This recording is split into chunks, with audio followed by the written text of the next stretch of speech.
The debate में आपका स्वागत है।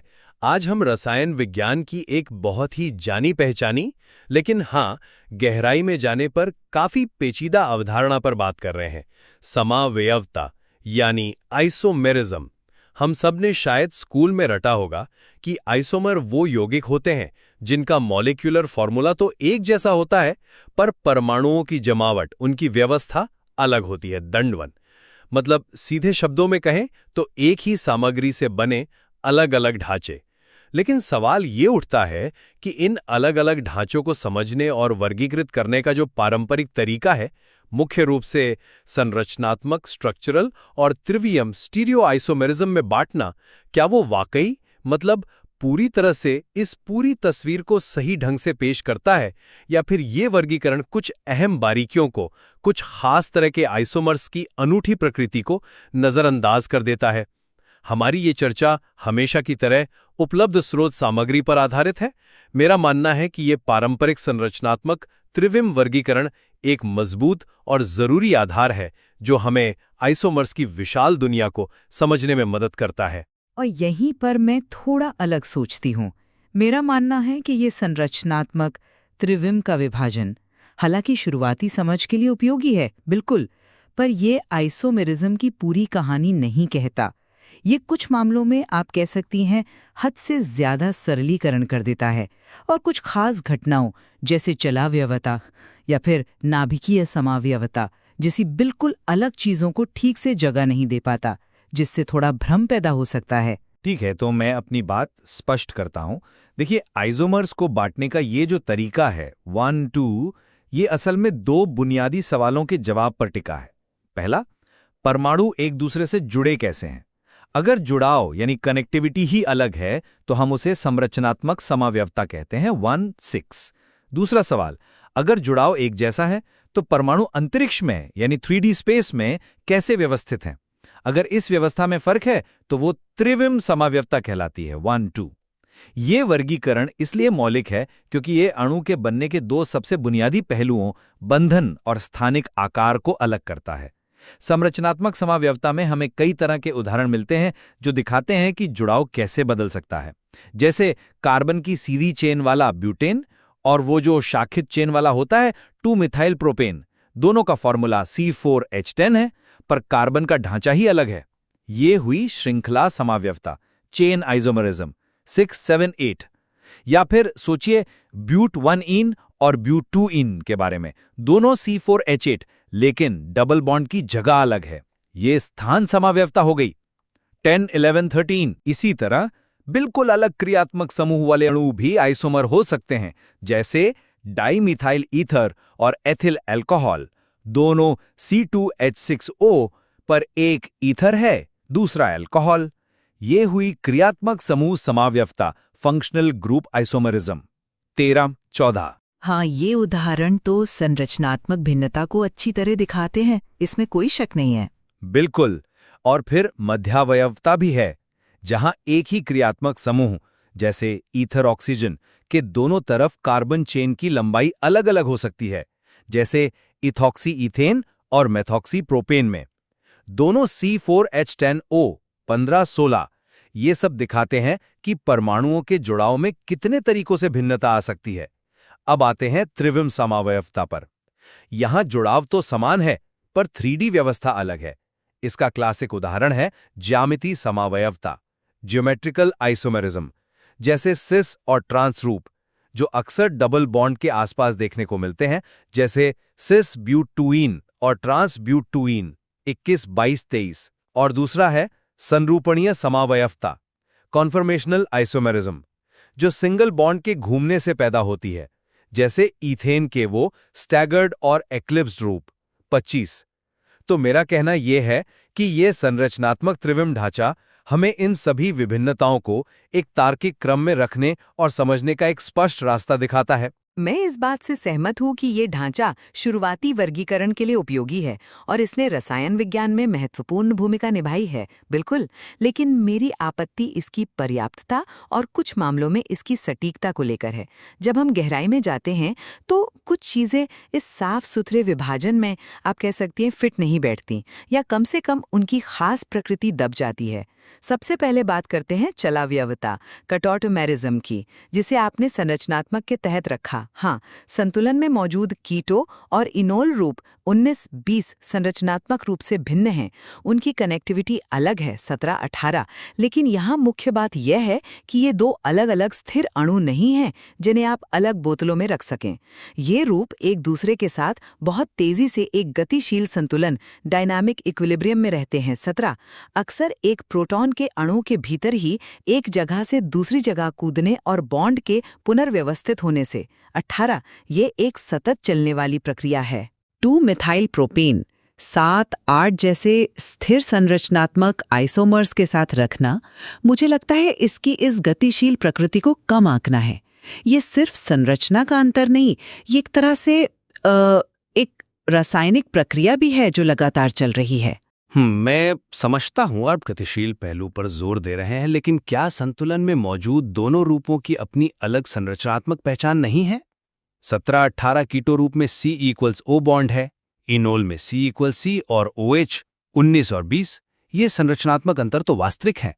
वर्गीकरण तो इन्हीं संरचनात्मक अंतरों पर आधारित है ना? संतुलन की गतिशीलता इस तथ्य को नहीं बदलती कि संतुलन में दो संरचनात्मक रूप से भिन्न प्रजातियां मौजूद हैं।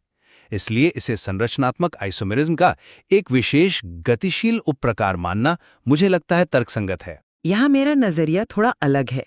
संरचनात्मक पहचान है, सही बात है, लेकिन वो क्षणिक है और लगातार बदल रही हैं। 17 इसे उपप्रकार कहने से ऐसा लगता है जैसे ये ब्यूटेन और आइसोब्यूटेन 7-8 जैसा ही है, बस थोड़ा अलग।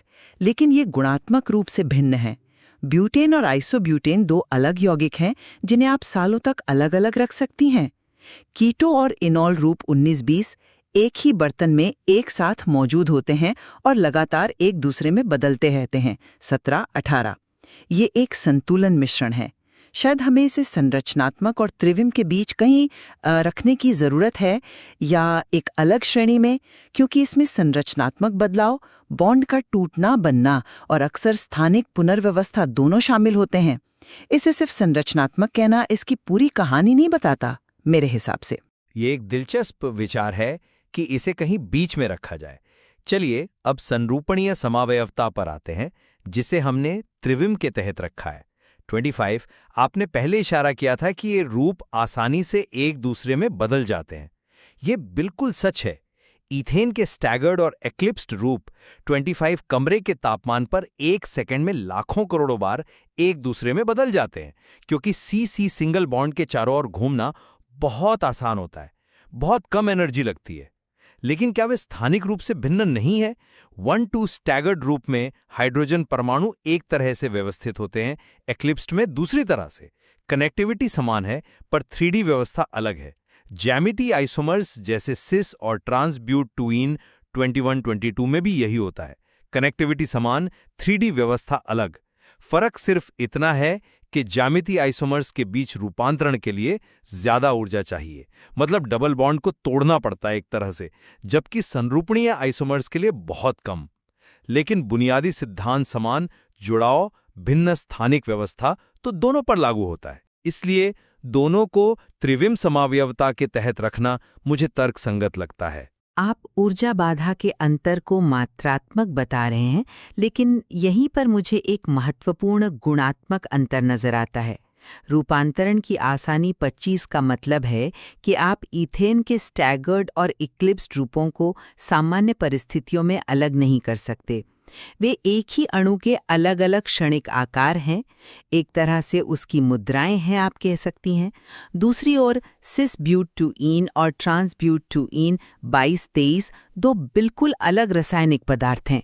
उनके गलनांक अलग हैं, क्वथनांक अलग हैं, उनके द्विध्रुव आघूर्ण डायपोल मोमेंट अलग हैं, आप उन्हें अलग अलग बोतलों में खरीद सकती हैं, रख सकती हैं, उनकी अलग अलग रासायनिक प्रतिक्रियाएं करवा सकती हैं। व्यवहारिक रूप से वे दो अलग यौगिक हैं। संरूपणीय आइसोमर्स के साथ ऐसा नहीं है 25। तो क्या इन दोनों बहुत अलग स्थितियों को सिर्फ इसलिए एक ही श्रेणी त्रिविम में रखना सही है क्योंकि सैद्धांतिक रूप से दोनों में स्थानिक व्यवस्था भिन्न है? मुझे लगता है कि ये वर्गीकरण यहाँ व्यावहारिकता और वास्तविक रासायनिक व्यवहार के महत्वपूर्ण अंतर को अनदेखा कर रहा है। ये उस रेखा को धुंधला कर देता है जो एक ही अणु के विभिन्न आकार और वास्तव में भिन्न अणु के बीच होनी चाहिए। मैं मानता हूं कि पृथक्करण का मुद्दा व्यवहारिक रूप से बहुत महत्वपूर्ण है। बिल्कुल। सिस और ट्रांस आइसोमर्स 22-23 का अलग अस्तित्व उनके गुणों और उपयोगों को निर्धारित करता है, जबकि ईथेन के कन्फर्मर्स 25 का व्यवहार औसत गुणों के रूप में देखा जाता है। लेकिन वर्गीकरण अक्सर अंतर्निहित आणविक संरचना पर आधारित होते हैं, न कि केवल पृथक्करण की क्षमता पर। अगर हम केवल पृथक किए जा सकने वाले आइसोमर्स को ही वास्तविक मानें तो परिभाषा शायद बहुत संकीर्ण हो जाएगी। संरूपणीयता अणु के आकार और उसकी प्रतिक्रियाशीलता को समझने के लिए महत्वपूर्ण है, भले ही वे क्षणिक हों। उन्हें त्रिविम के तहत रखना कम से कम ये स्वीकार करता है कि स्थानिक व्यवस्था में भिन्नता मौजूद है। शायद हमें त्रिविम समाव्यवता के भीतर ही विन्यासी कन्फिगरेशनल, जिन्हें अलग किया जा सकता है जैसे ज्यामितीय, और संरूपणीय कन्फर्मेशनल, जिन्हें सामान्यतः अलग नहीं किया जा सकता, के बीच एक ज्यादा स्पष्ट और महत्वपूर्ण भेद करने की जरूरत है, बजाय इसके कि दोनों को एक ही छाते के नीचे रख दिया जाए। खैर, अब तीसरे मुद्दे पर आते हैं जो मुझे सबसे ज्यादा खटकता है, नाभिकीय समाव्यवता का आणविक समाव्यवता के साथ वर्गीकरण 3-5। यहां तो हम रसायन विज्ञान के दायरे से ही बाहर निकल जाते हैं, है ना? ये परमाणुओं की व्यवस्था या रासायनिक बंधों से संबंधित नहीं है। 1, 2, 6 ये बात सही है। यह नाभिक के अंदर की बात है। एक ही परमाणु समान Z और N के नाभिक की अलग अलग ऊर्जा अवस्थाएं, जैसे कोबाल्ट 60 के सामान्य और मेटास्टेबल 60 MCO रूप 5। लेकिन आइसोमर शब्द का मूल अर्थ है समान भाग। नाभिकीय समावयवियों में प्रोटॉन और न्यूट्रॉन की संख्या समान होती है। 3, 5 उनके बुनियादी भाग समान है, अंतर केवल नाभिक की ऊर्जा अवस्था में है। क्या ये समान संरचना या घटक भिन्न अवस्था या गुण के व्यापक सिद्धांत के अनुरूप नहीं है? इसे शामिल करना शायद दिखाता है कि यह सिद्धांत कितने विभिन्न पैमानों पर आणविक और नाभिकीय लागू हो सकता है, या आइसोमेरिज्म की अवधारणा की व्यापकता को दर्शाता है। एक तरह से मुझे माफ कीजिए, पर मैं इस तर्क से बिल्कुल सहमत नहीं हूं। ये समान भाग वाली बात मुझे बहुत सतही लगती है। समानता केवल प्रोटॉन और न्यूट्रॉन की संख्या में है, 3, 5, ठीक है, लेकिन जिस चीज का हम अध्ययन कर रहे हैं वो मौलिक रूप से भिन्न है। आणविक समावयवता अणुओं की दुनिया है, इलेक्ट्रॉन, रासायनिक बंध, परमाणुओं की 3D व्यवस्था। 1, 2, 6। हम इसे समझने के लिए रासायनिक प्रतिक्रियाएं, spectroscopy, NMR, IR, x-ray crystallography जैसी तकनीकों का उपयोग करते हैं। इसमें शामिल ऊर्जाएं इलेक्ट्रॉन वोल्ट EV या किलोजूल प्रति मोल KJ पर मोल के पैमाने पर होती हैं। दूसरी ओर नाभिकीय समावयवता नाभिकीय भौतिकी का क्षेत्र है। 3 ये नाभिकीय ऊर्जा स्तरों, 5 गामा किरणों के उत्सर्जन, नाभिकीय क्षय डीके और अर्धायु हाफ लाइफ से संबंधित है। इसमें शामिल ऊर्जाएं लाखों इलेक्ट्रॉन वोल्ट MeV के पैमाने पर होती हैं, रासायनिक ऊर्जाओं से 10 लाख गुना ज्यादा। इसमें शामिल बल भी अलग हैं, मजबूत और कमजोर नाभिकीय बल, न कि विद्युत चुंबकीय बल जो रासायनिक बंध बनाते हैं। इन दो बिल्कुल अलग दुनियाओं को सिर्फ इसलिए एक साथ आइसोमेरिज्म कहना क्योंकि दोनों में समान भाग शब्द लागू होता है, ये वैचारिक रूप से बहुत भ्रामक है। ये तो मतलब सेब और तारों की तुलना करने जैसा है, सिर्फ इसलिए कि दोनों गोल दिख सकते हैं। ये वर्गीकरण की स्पष्टता को कम करता है, बढ़ाता नहीं। मैं मानता हूं कि भौतिकी और ऊर्जा पैमाने बिल्कुल अलग हैं। 3, 5 इसमें कोई दो राय नहीं। शायद इसे आणविक समावयवता के अध्याय में शामिल करना उचित नहीं है, ये बात मानी जा सकती है। लेकिन क्या वर्गीकरण का उद्देश्य केवल समान घटनाओं को एक साथ रखना है, या कभी-कभी दूर की समानताओं को इंगित करके अवधारणा की सीमाओं को भी दिखाना है? खैर, इस बिंदु पर हमारी असहमति स्पष्ट है, पर हमें वर्गीकरण की व्यावहारिक उपयोगिता को भी नहीं भूलना चाहिए। यह संरचनात्मक त्रिविम वर्गीकरण दशकों से रसायन विज्ञान की शिक्षा और अनुसंधान में बेहद उपयोगी साबित हुआ है। यह छात्रों को अणुओं की विविधता को समझने में मदद करता है। सोचिए, C2H6O फॉर्मूला 1314 के दो आइसोमर हैं। डाइमिथाइल ईथर, जो कमरे के तापमान पर एक गैस है और अपेक्षाकृत निष्क्रिय है, और एथिल अल्कोहल, जो एक तरल है और बहुत प्रतिक्रियाशील है। उनके गुणों में ये भारी अंतर क्यों है? क्योंकि उनकी संरचना अलग है, उनके क्रियात्मक समूह अलग हैं। ये सरल वर्गीकरण हमें इस तरह के अंतरों को समझने और समझाने में मदद करता है। ये काम करता है असल में। प्रणाली अगर वो उपयोगी नहीं है तो उसका कोई मतलब नहीं, ये बात सही है। लेकिन क्या उपयोगिता ही एकमात्र पैमाना है? वैज्ञानिक वर्गीकरण का उद्देश्य प्रकृति को यथासंभव सटीक रूप से प्रतिबिंबित करना भी होना चाहिए, है ना? अगर हमारा मौजूदा ढांचा चलाव्यवता 17-18 की गतिशील सच्चाई या संरूपणीय आइसोमर्स 25 की क्षणिक प्रकृति को ठीक से नहीं दर्शाता, या अगर ये नाभिकीय समावयवता 3-5 जैसी बिल्कुल अलग चीज को सिर्फ नाम की समानता के आधार पर शामिल कर लेता है, तो क्या हमें सवाल नहीं पूछना चाहिए? क्या हमें एक ऐसे वर्गीकरण की तलाश नहीं करनी चाहिए जो ज्यादा सूक्ष्म हो, जो इन अंतरों को बेहतर ढंग से समायोजित कर सके? सटीकता और वैचारिक स्पष्टता भी उतनी ही जरूरी है, खासकर जब हम विज्ञान की गहरी समझ बनाना चाहते हैं। कभी-कभी जो काम करता है वो शायद सबसे अच्छा नहीं होता। तो अगर मैं अपनी स्थिति को संक्षेप में कहूं, तो मेरा मानना है कि संरचनात्मक और त्रिविम समावयवता के बीच का मौलिक भेद, यानी कनेक्टिविटी बनाम स्थानीय व्यवस्था, 1-2-6 अणुओं की दुनिया को समझने के लिए एक आवश्यक और शक्तिशाली ढांचा है। ये हमें अधिकांश आइसोमर्स को तार्किक रूप से वर्गीकृत करने की अनुमति देता है। चलाव्यवता और संरूपणीयता जैसे विशेष मामले हालांकि दिलचस्प हैं, फिर भी उन्हें इस व्यापक ढांचे के भीतर विशेष उप प्रकारों के रूप में समझा जा सकता है। नाभिकीय समावयवता का उल्लेख, भले ही वो आणविक ना हो, समान घटक भिन्न गुण के व्यापक सिद्धांत को उजागर करता है। और मेरा सारांश ये है कि पारंपरिक वर्गीकरण एक उपयोगी शुरुआती बिंदु तो है बिल्कुल, लेकिन हमें इसकी सीमाओं को स्वीकार करना चाहिए। चलाव्यवता की गतिशील प्रकृति 17-18 उसे सामान्य संरचनात्मक आइसोमर्स से अलग करती है। संरूपणीय आइसोमर्स की पृथक्करण में असमर्थता 25 उन्हें विन्यासी आइसोमर्स 21-22 से गुणात्मक रूप से भिन्न बनाती है। और नाभिकीय समावयवता 3-5 तो मौलिक रूप से एक अलग भौतिक घटना है जिसे आणविक समावयवता के साथ मिलाना सिर्फ भ्रम पैदा करता है। इसलिए मेरा मानना है कि एक अधिक सूक्ष्म और शायद बहुआयामी वर्गीकरण प्रणाली आइसोमेरिज्म की वास्तविक विविधता और जटिलता को बेहतर ढंग से दर्शाएगी, भले ही वो थोड़ी कम सरल क्यों ना हो। सटीकता और वैचारिक स्पष्टता को केवल सरलता या ऐतिहासिक उपयोगिता के लिए कुर्बान नहीं किया जाना चाहिए। तो स्पष्ट रूप से हमारी असहमति इस बात पर बनी हुई है कि वर्तमान वर्गीकरण प्रणाली कितनी पर्याप्त है, विशेष रूप से चलाव्यवता और संरूपणीयता जैसे मध्यवर्ती या विशेष मामलों को कैसे सबसे अच्छे तरीके से वर्गीकृत किया जाए, और क्या नाभिकीय समावयवता को आणविक समावयवता की चर्चा में शामिल करना वैचारिक रूप से सहायक है या भ्रामक, इन पर हमारे विचार अलग हैं। हाँ, इन बिंदुओं पर मतभेद कायम है।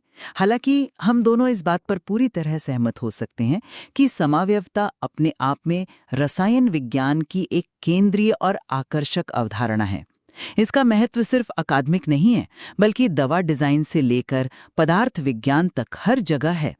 विभिन्न प्रकार के आइसोमर्स का अस्तित्व और उनके अनूठे गुण, जैसा कि स्रोत सामग्री के उदाहरणों में भी दिखता है, चाहे वो C4H10 के ब्यूटेन और 2-मिथाइल प्रोपेन हो, 7-8 या C4H8 के विभिन्न ब्यूटीन आइसोमर्स 10-13-23, या फिर ईथर और अल्कोहल जैसे क्रियात्मक आइसोमर C2H6O 13-14 या अलग अलग ईथर C4H10O 15-16। ये सब आणविक विविधता की सुंदरता और जटिलता को दर्शाते हैं। बिल्कुल सही कहा। और शायद इस तरह की बहस का विभिन्न दृष्टिकोणों की जांच का सबसे बड़ा फायदा यही है कि यह हमें विषय की गहराई और उसकी बहुआयामी प्रकृति को बेहतर ढंग से समझने में मदद करता है। वर्गीकरण महत्वपूर्ण है, हाँ, लेकिन वे सिर्फ एक साधन हैं, साध्य नहीं। स्रोत सामग्री में दिए गए इन उदाहरणों और अवधारणाओं पर और विचार करना निश्चित रूप से आइसोमेरिज्म की